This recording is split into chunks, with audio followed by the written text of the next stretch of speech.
There are so many misconceptions about human trafficking. People think that there's no way human trafficking is happening in the US. It's certainly not happening in our area. It does not matter what race you are, what sex you are. People think a trafficker or a predator is a creepy old man in a white van. Did you know that strip clubs are a large place where human trafficking happens? If you live in poverty, it can happen to anybody. What can I do about this situation that seems so dark and so big? Well, I just want to tell you, just do something. And that really is why we started Stop the Movement. So Stop the Movement does prevention very well. Our mission is to educate, empower, and equip to end human trafficking and exploitation.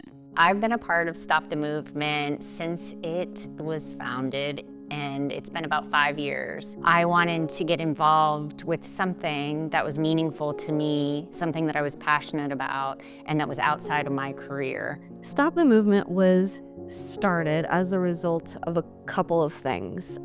There was an international experience that I had many years ago where there was a young girl that we were involved with through a mission trip, and she was trafficked around the age of 10 or 11, and we were unable to aid in her rescue.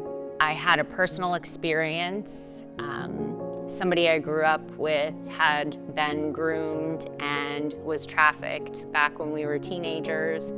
Locally here in the county I live in now, and with everything I knew that happened, it just felt that it was meant to be for me to be involved. It tore me apart.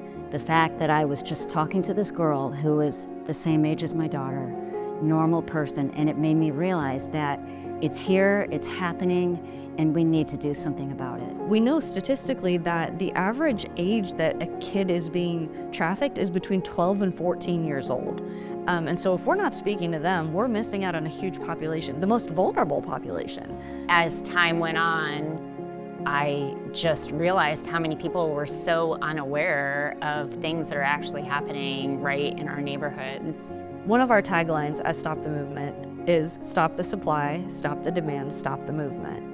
I think people don't realize that if there was no demand for purchased sex, there would be no supply. It seems so overwhelming to be working with survivors or seeing the really difficult, dark, hard things when you feel unprepared. Well, that's what Stop the Movement is here for. We can give you the tools to become an advocate for the community, to do boots on the ground outreach. We give you opportunities to bring us into your workplace, into your schools, into your church, to talk about it. So if you're not equipped with all the facts, just bring us in and we'll do the work for you.